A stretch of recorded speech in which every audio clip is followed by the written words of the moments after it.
Welcome everyone to episode 7 of Raw Sport. My name is Ahmed El Houli, and as always, my co-host, Mr. Tony Sheen, joins me on the show. Tony, how are you, buddy? How's things? G'day, Ahmed. Great to be back with you on Raw Sports for another fantastic Tuesday morning where we get to discuss all the big issues from sports around the globe. Rock solid episode, this one. Lots of controversy. Too much to talk about, actually. We'll start right at the top. The Women's World Cup comes to an end. I know you were a very engaged supporter, following all the way through from day one to the final. Take us through the final, the semi-final. You know, you were there cheering and chanting. Talk to me, buddy. No, Ahmed, as we've discussed off camera, you are the one with all of the polarising views. I think half the planet knows what happened over the World Cup in Sydney and New Zealand over the best part of the last 4 weeks. So rather than waste our fans' times, you go your hardest on what you think. Number one, congratulations to the Matildas and congratulations to the Spanish team who actually won the World Cup. Some of the stuff that's come out after this World Cup final has been absolutely ridiculous. I mean, like what? Like for example, there's a premier in Queensland who needs to get a reality check like as soon as possible to see if there's something between her ears, mate. I'll tell you that she wants to build a statue for the Matildas coming forth. Why are you criticising Anastasia Palaszczuk? It's almost as bad as that statue for Taylor Harris that what's his name built here in Victoria. I mean, what is going on? What are you producing? Like, what are you building? What are you encouraging moving forward? I mean, seriously, what are we doing to our kids? This is injustice. Our kids are going to look back at us in 50 years and say, damn, these guys, they absolutely created a generation of pansies. Ridiculous. What, you're talking about potential female sports stars in the future? How are you encouraging stardom if you're creating a statue for someone who didn't even win a medal, a participation statue? It's never happened in the history of the universe. The only time that usually happens is when dictators in Egypt back in the days put up statues of themselves and give themselves a pat on the back for the sole reason because they've literally done nothing, but because they're dictators. It's just pointless, silly, unwarranted. For what? Well, it's quite a good segue into our next comment, being that why is Australia celebrating our women who finished 4th in the World Cup? I mean, yes, I don't know what the expectations were of the Australian sporting community and the wider country as a whole, but I would have thought finishing 4th is okay.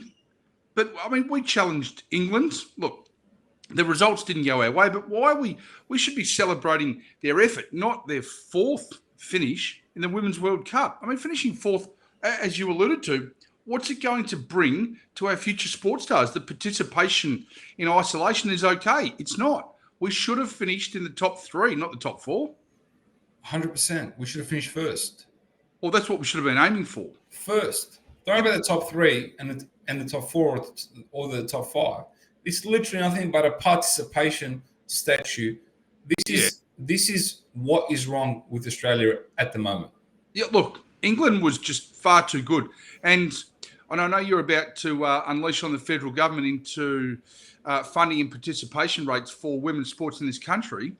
But you know, our men don't have a base and our women are now going to have the option of a $200 million investment, but it's got to be an application through the government. So why aren't we doing this pre-World Cup finals and investing into the future of our sport? I mean, I know we always compare ourselves to America, but America builds for the future.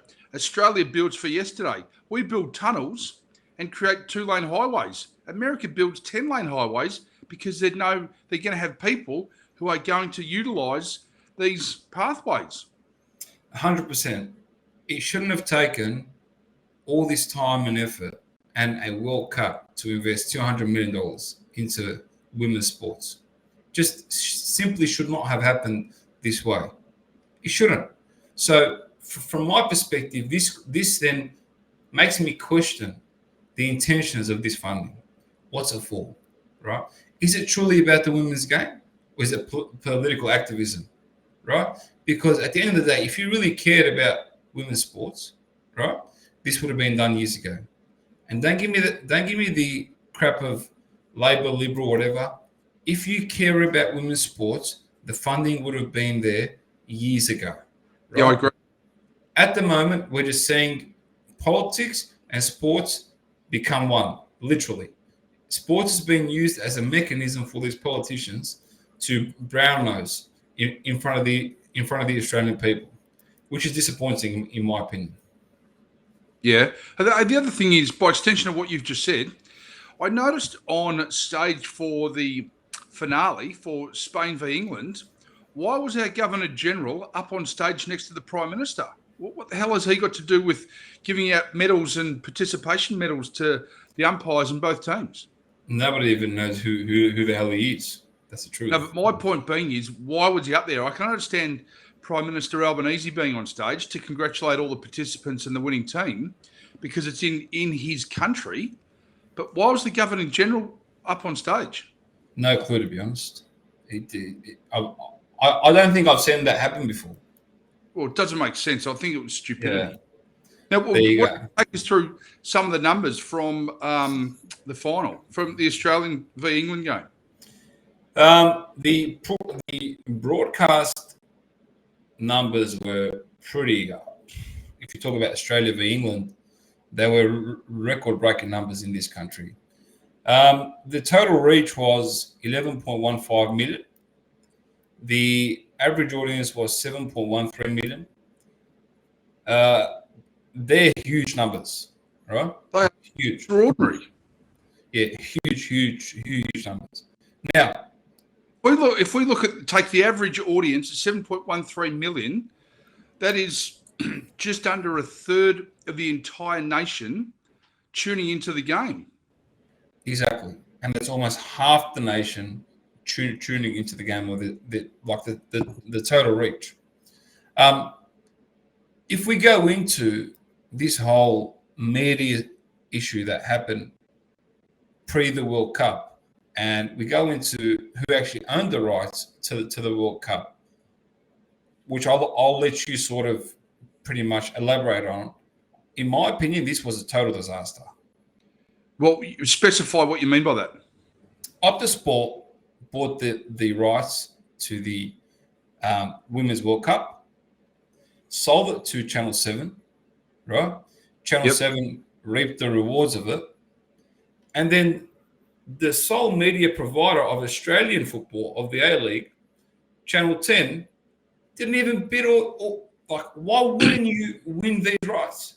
Well, look, if we take the media coverage in the wake of last week's final, what they're saying is I think 10 may have participated in the bid, but 7 thought it best to buy the rights to the Women's World Cup for a little under 5 million and have reaped amazing benefits. This could turn into a $50 to $100 million windfall for the 7 network. I can't work out why 10, who pays, I think it's around $40 to $50 million per annum over a 4-year deal, which would equate to a $200 million deal over four and a bit years. For 10 and Paramount, their American owner, not to invest in the women's game when they have spent so much money on the men's local league in Australia. It doesn't make sense. It's bad business, and they should have been able to forecast the success of the Women's World Cup in their home country.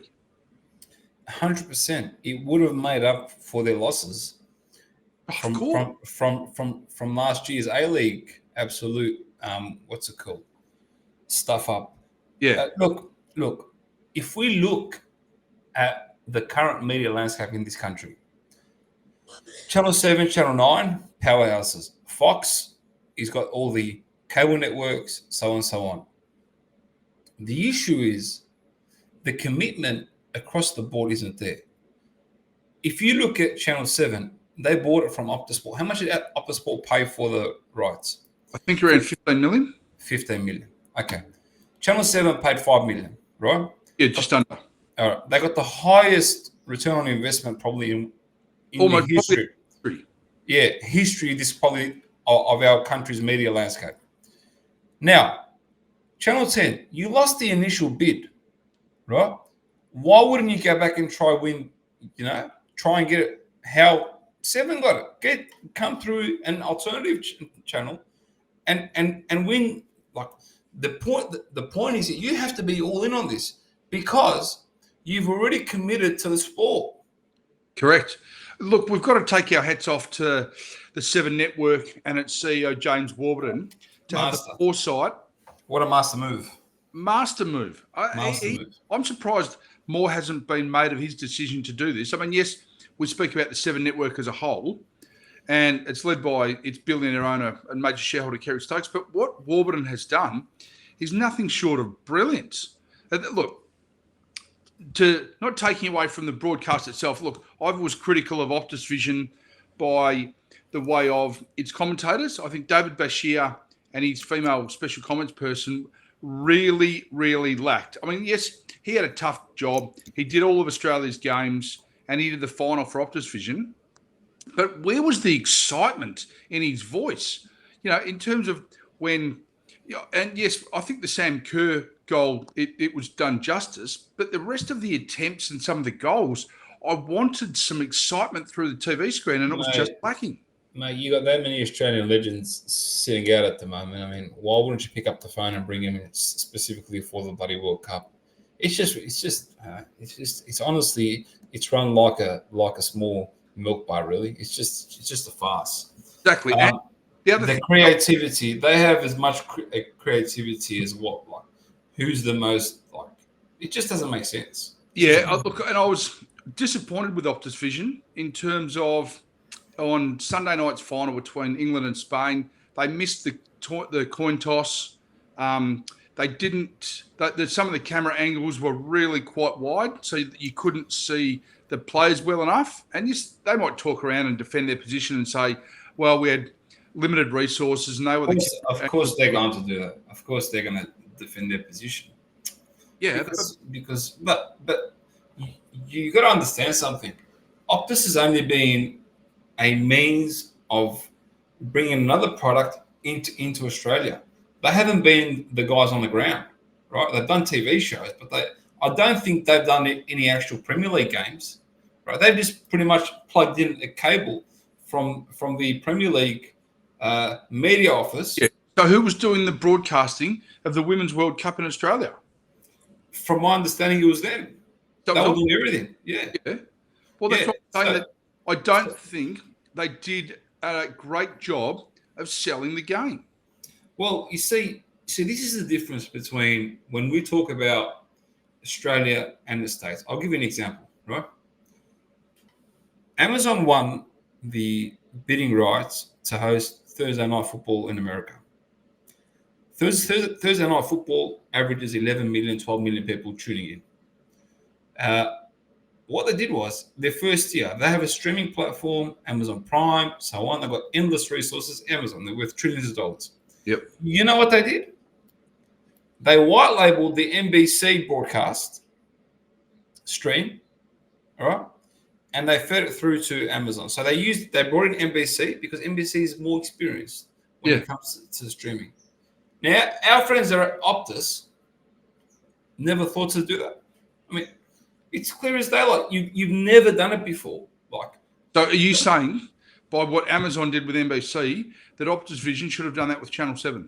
Exactly. So why wouldn't you bring in Channel 7 saying, hey, here's a bit more money, right? You guys do all the heavy lifting on the ground, your cameras, your broadcast team, leave the broadcast team, but all the technology, the stack on the back end, we'll use yours, and we'll feed it into Optus, and we'll feed it into Channel 7. Well, does that make too much sense? Well, maybe it does, but the other part of this situation that you've just brought up, maybe that Optus Vision wants to be considered one of the big boys and thought that they could do it. Now, well, you start at a local game. You don't start the World Cup. No, I know, but maybe they thought that they were capable and competent. And look, they did a reasonable job. But if you're going to be doing the numbers that they were doing and using the Seven Network to piggyback on the broadcast, to broadcast it around the rest of the country and the world, well, I think they should have been better. The commentary was a little bit lackluster. The special comments person, I thought, was reading a book.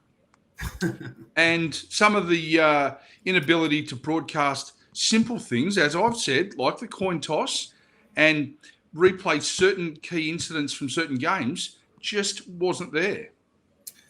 Yep. I mean, I don't know. It's bloody ridiculous. But anyway. Look, I know you didn't see the game, but did you see the pre-game entertainment? No. I thought FIFA did an exceptional job. I thought the ability to put together people on the ground in Sydney and their choreography was fantastic. I was a little bit dubious about some of the costumes that the female dancers were wearing. I thought it might have been a little bit towards the female anatomy side of a colour scheme, which is a topic for another day. But outside of that, I thought it's a women's World Cup. The graphics they used, they used young girls kicking soccer balls around on little Lego-type blocks, which were part of the graphics. And then we had Melbourne-born Tones and I, who sang, I think, 3 songs. And I thought, for the most part, it was actually pretty good. Inspiring stuff. Oh, feel it in your voice. All right, we'll move on to we'll stay around the women's football and the Women's World Cup, but we'll move on to the pay disparity that's been spoken about as of recent. All right, let's get something straight. The Women's World Cup is an amazing event. It's a great event. It's an event that needs to happen, and an event that needs to be respected by more females and males. Right? So I'm all for enabling and giving them the resources that they need to better the competition year on year. But we can't get ahead of ourselves. So this is just one of the things that I need to hit home, because we really cannot get ahead of ourselves. Because if we're going to look at numbers, right? Do you know how much the Men's World Cup generated at the end of 2022? I have 8 months ago. Huh? I have a feeling you're going to inform us. Yeah. $6 billion in revenue. Oh, that is enormous. Yeah, $6 billion in revenue, the Men's World Cup. Do you know how much the record-breaking Women's World Cup in Australia generated in revenue? Record-breaking. It broke every record that it's ever had. $570 million US. Right? Yep. Not 10 times, probably about 11 times, close to 12 times the amount of revenue. So, what are you talking about? Where's pay equality in what? For what? What do you want pay equality for? For what? Where? So just explain the pay parity, which is now going to come in. The men drew from a pool of flop. Just explain to the viewers and the listeners, which men. Just break it down for us. So what I'm saying is this: the Men's World Cup, right? Yeah, that was in Qatar. That was in Qatar in December 2022. The one that the Australians sent their little political message through the Australian team and had their hissy hoo-ha and made it like the Australia is a state of that that's never done anything wrong in its life, and it's the perfect country, the perfect government, perfect everything. Yeah.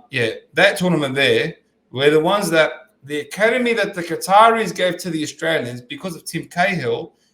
They gave them a home that we still don't even have in their own country in Australia, right? This is the government that they're criticizing, generated $6 billion in revenue, right? Yep. That includes sponsorships, broadcasting rights, merchandise, everything. The Women's World Cup generated $570 million. Again, sponsorship, broadcasting, merchandise, everything, right? And that happened in Australia and New Zealand, between two countries. Now, After that's happened, after the World Cup has finished, obviously it's a hot conversation.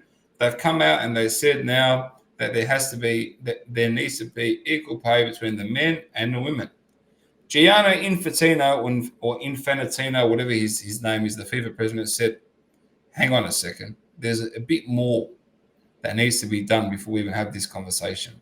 He said, you have to convince us with the dollar value that you attract. For God's sake, they were threatening blackouts in Europe before the World Cup because many others weren't prepared to pay for it because of the time disparity, right? There's no problem with that when it comes to the men's game anywhere in the world. They pay. Don't worry about that. So, moral of the story is you can't be expecting the same pay as the men if you're not generating the same revenue. This culture of participation awards, feeling sorry for one side and giving them because they are whatever they are, it's got to go, mate. This produces nothing but destruction. It is a method, a path to destruction.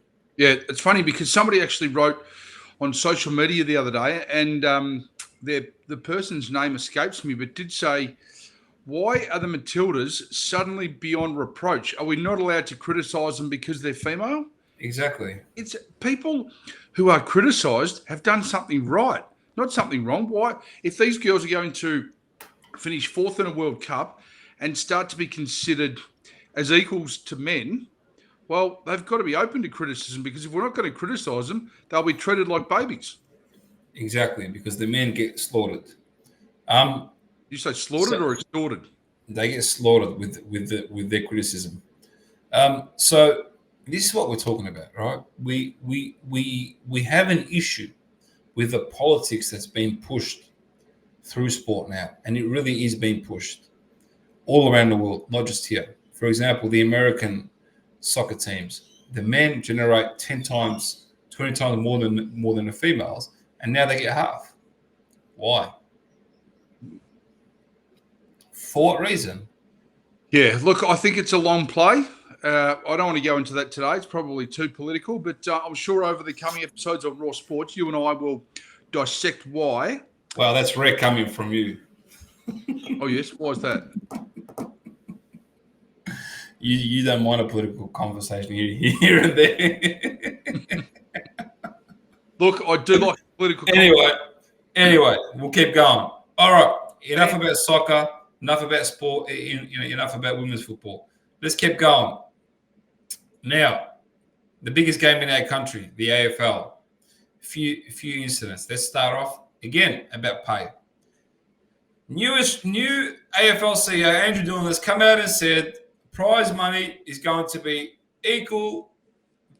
The prize money of the AFL men's league is going to be equal to the AFLW's league, or did I other way around? Yeah. The AFLW's prize money in the coming season, which is 10 rounds, is going to be equal prize money to the AFL men's. Right? So of the 1.1 million divided up for the men's team, for the top four, I think it is. Now, 1.1 million, if I'm reading this right, will then be divvied up over the women's top 8 teams. Yeah. The top 8 teams that give out free tickets for people to come and watch, who display a sub-average level of football, whose broadcast numbers are non-existent if it wasn't for the men. I promise you, Channel 31. Better. I promise you, Channel 31 would not televise them if it wasn't for the AFL. No, but they get. Well, it doesn't matter. It's not there. If you're going to pay somebody equal to someone, it's got to be on the same level. It's not there. Getting better is not good enough. Well, it's not even a similar level. Well, that's the criticism. Exactly. So there's nothing wrong with investing in a game, paying these girls more so they can take it up as a full-time thing instead of having another job. Nothing against that. But when you come to incentives and you put them on the same level as the men who generate, of the $4.7 billion, most of those rights, I'd say about $4.59 billion 4.99 billion come because of the men's game. So how again, how does it make sense? I just don't understand. If this isn't political, nothing is. Politics again creeping into our game, being pushed. Not creeping into our game. It's in our game. Yeah, in our game, being pushed by this left-leaning government who's giving them grants, so they've got them by the. They can't say a word, right? Yep. They can't say a word, otherwise hundreds of millions of dollars in grants will disappear, and they're just pushing this agenda. Of course. Look, I agree with you. There's nothing more for me to say than say, yes, you are 100% correct. It's devastating. Moving on. Jack Ziebell hospitalised. 3 gutless men. Yeah, the North Melbourne former captain was belted on Saturday night. We're both North Melbourne supporters. Jack Ziebell's been a great servant of the club, a champion of the Kangaroos. Came through a time where he was very unfortunate. Not much success. We played a few preliminary finals or whatnot under Scott. But other than that, he's had a rough time. He was a great player, great servant of the club. Finished off against the Tigers on Saturday. Went to the Osborne rooftop bar in South Yarra, Commercial Road. Yeah, in South Yarra. He's upstairs with his mates, enjoying himself, celebrating his career. He hears his mates are in trouble downstairs, goes downstairs, gets jumped by 3 guys, and appears yesterday on Channel 9 with all his cuts across his face and going in for surgery at the Epworth. I mean, what kind of, why? What do you want from this guy? Why would you do this to someone who's given so much to the game? Well, look, the other retirement. Did they identify Jack Ziebell as a North Melbourne player? Who initiated the scuffle? Because they said, from what I heard, Tones, is that they were niggling at him all night, and they got kicked out because they were giving him a hard time. Yeah, I didn't know that. Well, look, there is quite a few updates. Look, Saturday night at around 12:30, he was king hit and punched and kicked. If we are to believe media reports, the Victoria Police is currently investigating the situation. He was taken to hospital, which I think was the Alfred Hospital, which is some 500 around the corner. Away. Yeah, literally. And then yesterday was captured by Channel 9 cameras entering Epworth, which is a private hospital in Melbourne near the Richmond Road football ground, where he was undergoing rhinoplasty and facial surgery after the attack. And then 2 gentlemen from Narre Warren in Melbourne's outer east handed themselves into police yesterday morning, I think it was, to plead guilty to the assault. One has pleaded guilty, I think a 21-year-old, and another gentleman was released pending further inquiries. Yeah, that's pretty. It's pretty disappointing for him to end the night that way. His final game for the club, they'd been out to a pub in Richmond. They then decided to go on to the exclusive South Yarra night spot of the Osborne rooftop bar around the corner in South Yarra. And this is what happened. It's unfortunate. I thought AFL footballers and sportsmen as a whole were almost immune to being king hit and targeted by people in the public domain. Especially in Melbourne. Well, I mean, particularly in Melbourne, they're idolised. So I'm just surprised. I know it does happen. We know Dane Swan had a tooth knocked out some 10 years ago at a club in Melbourne, and other players get into scuffles. But by and large, and in South Yarra, I thought that most AFL players would be immune to this sort of behaviour from the public. Although I still want to hear the other side. Yeah, came about. I mean, look, Jack Ziebell is obviously the victim here, the survivor. But did he play a role in the assault? Could be. Well, let's wait and find out.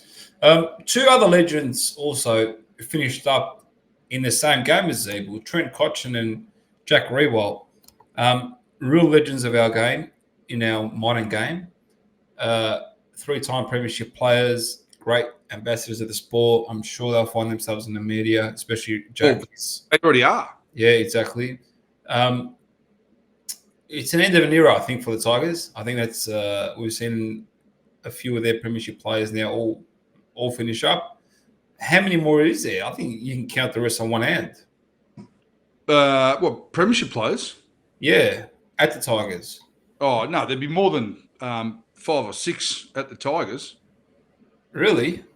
Well, I would suggest so, yes, without actually having the list in front of me. Yeah, well, there you go. Maybe I've miscalculated. But yeah, anyway, it's the end of an era, in my opinion. Yeah, we discussed this last week, I think, and the biggest question on everybody's lips is, do they lose superstar Dustin Martin? Well, segue into that is Hardwick just got announced as the Gold Coast coach. Hardwick was a servant of the Richmond Football Club for 13 years, led them to 3 flags alongside Super CEO Brendan Gale, who, in my opinion, should have been the AFL CEO. Yep, I see. Yeah, pretty disappointing that he wasn't, but we'll stay on topic. Hardwick, interesting case. The legendary coach of the Tigers, gave his all for 13 years. Tigers were out, gone. He brought them back, won 3 flags. During the year, this year, just blew up, said, I'm done, need a break. Last week, we start hearing rumours that the Gold Coast Suns are interested. All of a sudden, a couple of days ago, signed. Many would say that's in slang terms, that's the dog's act. But if we look at the accolades and what he's done for the club, is it? Is it what? A dog's act? Yeah. Look, my first thought is no. Yeah. What's your second thought?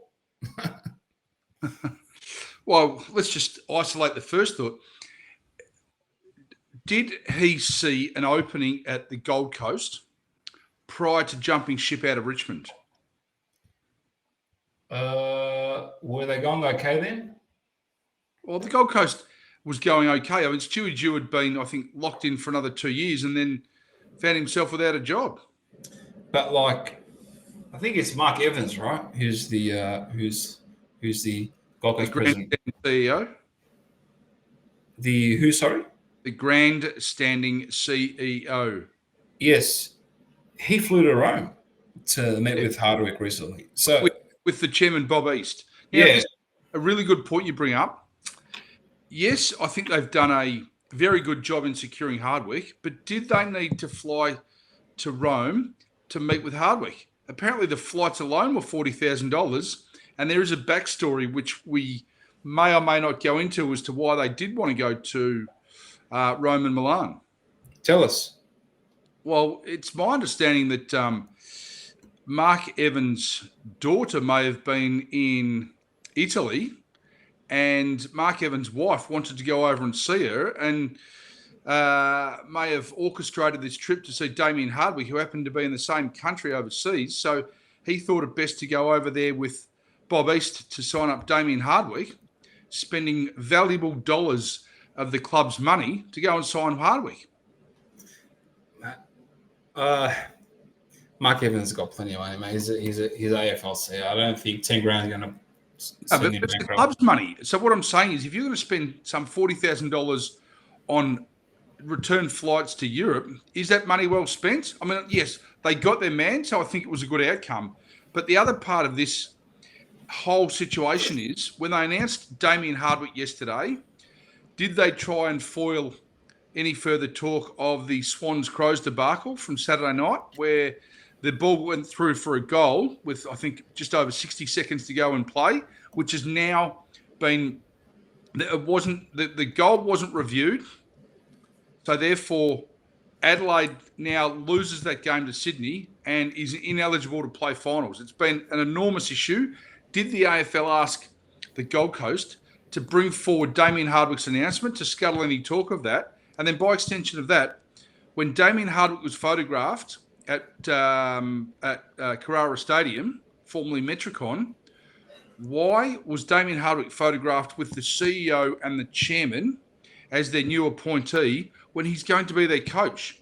I would have thought you would have Damien Hardwick with the captain and the chairman. Yeah, good question. I never thought of it that way. To be quite frank, but look, it is what it is. It's happened, but yeah, I mean, Hardwick's going to be a huge asset. Do you agree with the 6-year deal? I think it's a bit too long. Yeah, I agree. I think it's a bit too long. I don't think you need 6 years anymore. I think you need 3 to 4 max. And another issue which is going to be ongoing for the next 6 to 8 weeks, does Damien Hardwick go after Dustin Martin? Well, according to him, no. Which is obviously he's going to say no. Well, he wasn't equivocal when asked about it. Well, he said yesterday that 80% of his premiership team's sitting right in front of him. And he said Dusty's still got time in Melbourne and so on and so on. And apparently one of the incentives for Dusty is if he holds on until next year, he gets paid out $1.6 million or some sort of incentive. Yeah, he's also going to play 300 games for the Tigers. Yeah. So look, I know personally that he has spoken of a will to play in Queensland, but the potential to play 300 games for the Tigers, I think could be too big a carrot for him to ignore, and he could stay at Punt Road. But if they're going through, as you only suggested a couple of minutes ago, they're going to go through an enormous rebuild. Their whole identity will change, with the potential of not being as good in season 2024. Does he want to hang around? I think there's $1.6 million to incentivize him. It's a fairly handy. Yeah, for sure, mate. Like, I'd be very surprised he'd go unless the Suns can pay him just as much, and I don't think they have the money to pay him that much. Yeah, but they wouldn't. They'd turn around and they would say, Dusty, we will give you a better way of life. We're not going to pay you $1.4 million. We'll give you 900 to $1 million, but I'm not sure Dustin would actually accept that. Why would he? Doesn't make sense. Especially when half of that gets bloody taxed. Yeah. All right, let's keep going. Yeah, I wanted to go on to the debacle out at Homebush Stadium on Saturday, where the Giants beat Essendon by some 120 points. I think the Bombers have some serious problems, honestly. I mean, if you go on that sort of run and come back and put that on, it's very, very worrying, to be honest with you. Boy who has had 3 clubs, kicked 9 goals on the weekend, was sensational. And I'll tell you what was even better. For all you Melbourne AFL-loving hard nuts, including you, Ahmed, Jesse Hogan was back page of Sydney's Sunday Telegraph newspaper. That's different. Different. That's fantastic for the game of AFL football in the northern states. How often would that be? Jesse Hogan, you wouldn't be able to pick him in a lineup up in Sydney. No one would recognise him. He's now back page of a club that struggles to get more than 15 to 20,000 to a game, and he's back page of the biggest selling newspaper in the country. Well, there you go. The game's improving. It just goes to show you, if the Giants do well, they can easily become a powerhouse club in Sydney. Oh, yeah. Look, I don't know whether we're allowed to say shit on this channel, but shit, yeah. You can say whatever you want. It's raw sport. Yeah, and to add salt to their wounds, that the Bombers are going to sign on Dyson Heppel, who I think is more than finished. Oh, look, I haven't seen enough of his games, but he looks tired. He's lacking leadership, and I'm not sure why they thought it best to re-sign him for next year. I don't know whether it's a financial consideration or a leadership consideration, but I just think with where Essendon's at, the fans will go bananas. I mean, they were crying foul over the weekend at the enormous loss to the G2S Giants, and now they want to sign somebody who's 34 years old. Yeah, it's pretty insane. Like, it just doesn't make any sense, in my opinion. No, I know. And the other thing is, look, the biggest question is why? What does he add to that team for next year? Is it leadership? I don't know. Good question. I don't have an answer for you, but we can definitely move on. Messi. We talk about Messi every week, it seems. Leo Messi has Inter Miami. World. Sorry, mate? He's the second or third biggest star in the world. Absolutely, mate. He's gone. So let's give you guys some context. Leo Messi got signed by Inter Miami. Inter Miami in the MLS league is at the bottom of the ladder. So they have another league that's called the Leagues Cup, right? It's like the FA Cup in England. Inter Miami has gone on and won the Leagues Cup from the time Messi joined them, right? Last weekend, they won the Leagues Cup. They beat Nashville, and at Nashville, and Messi scored an amazing goal, and their goalkeeper finished it in penalties. They had many opportunities to win it, but here we go. The point is that Messi's already brought success to Inter Miami. Inter Miami were really struggling at one stage. Yep. This guy, wherever he goes, whatever he touches, he just seems to bring greatness. So that's Messi's what an update. Him and Beckham have been absolutely fantastic for that team. Sorry, mate? I said Messi and Beckham. Yeah, man.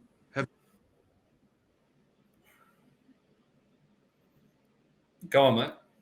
I was just going to say Messi and Beckham have been unbelievable for Inter Miami. Absolutely, mate. So his streak of success continues. He has transformed that club in a very short amount of time. No one heard of them until a month ago. Yeah, exactly. And I'd say to something, mate, there's more to come because they're attracting a lot more players that used to play with Messi. So, sorry, mate? What, from Argentina? From Barcelona, from back in the days. So, Messi has taken over Miami. He's brought the MLS to millions of homes now around the US. TV. Yeah, it's all on Apple TV, literally. And Apple TV is absolutely loving it because they're about to pass 2 million subscribers.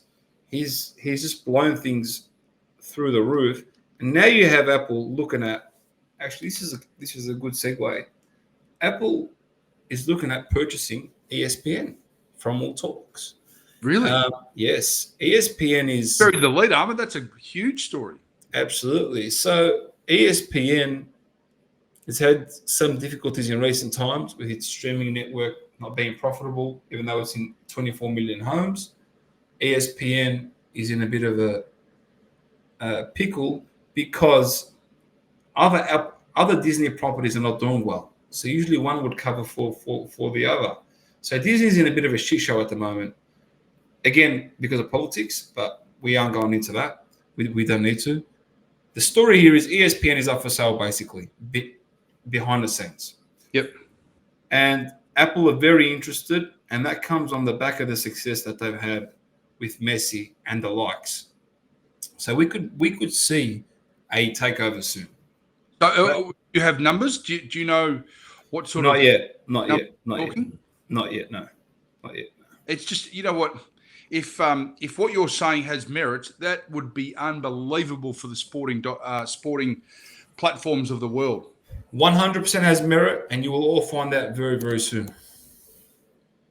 I like that, Ahmed. Now, before we go, what about Australian Wallabies coach Eddie Jones, who spoke to the media at Sydney Airport last week and complained of the media's negativity ahead of the World Cup in France later this year? Now, what about it? Tell us. Well, Eddie Jones has been criticised for leaving some champions out of the team. He left Quade Cooper out, which is mind-boggling. And I think the majority of the team has never played in a World Cup, and we're taking them to France. When was the last time we won a World Cup, Rugby World Cup? Off the top of 99? No. You win. 99? Was that where was it played?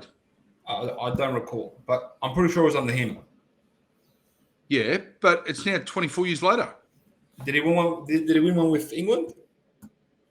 Well, you're telling me. I think so, from memory. But anyway, more of the story is He's Well, he's done lost it. the last 4 games since he's taken over. He's done it before. Give him some time. Yeah, but I just think, well, look, I know Quade Cooper and his management are absolutely filthy. So it'll be interesting to see how that relationship. Who's his management? His manager is Coda Nasser. Yeah, not sure why that would instigate a smile, but yeah, it does. Just asking for a mate. Just waiting for a mate. Just asking for a mate. That's all, mate. Well, Quade Cooper's refusing to accept Eddie Jones' calls. So there's obviously an enormous amount of friction, and there hasn't been a reason given for his demotion. So we love Quade. We love his team. I tell Quade Cooper, work harder, work yourself back into the team. But he's 35. Where does he go from here? Work harder, brother. Work harder. That's all I can say to you. Make yourself relevant. Make yourself needed. He is relevant, but I don't know whether it's a clash of egos, whether it's a personality clash. Could be. Or both. But Eddie Jones to go out and blame the media, I think he's already trying to find a scapegoat and they haven't played a game. Well, there you go. Let's just wait and find out, buddy. Yes. All right. Thank you, everyone, for tuning in. Once again, jam-packed episode. Lots of nuggets, lots of controversy. And as we do every week, I'll hand it over to you, Tony, with any words of wisdom. I'll give you words of wisdom, but I'll repeat what you said. Quade Cooper, keep punching. All right, gentlemen, ladies and gentlemen, take care, everyone. We'll catch you all next week on another episode of Raw Sport. Take care, everyone.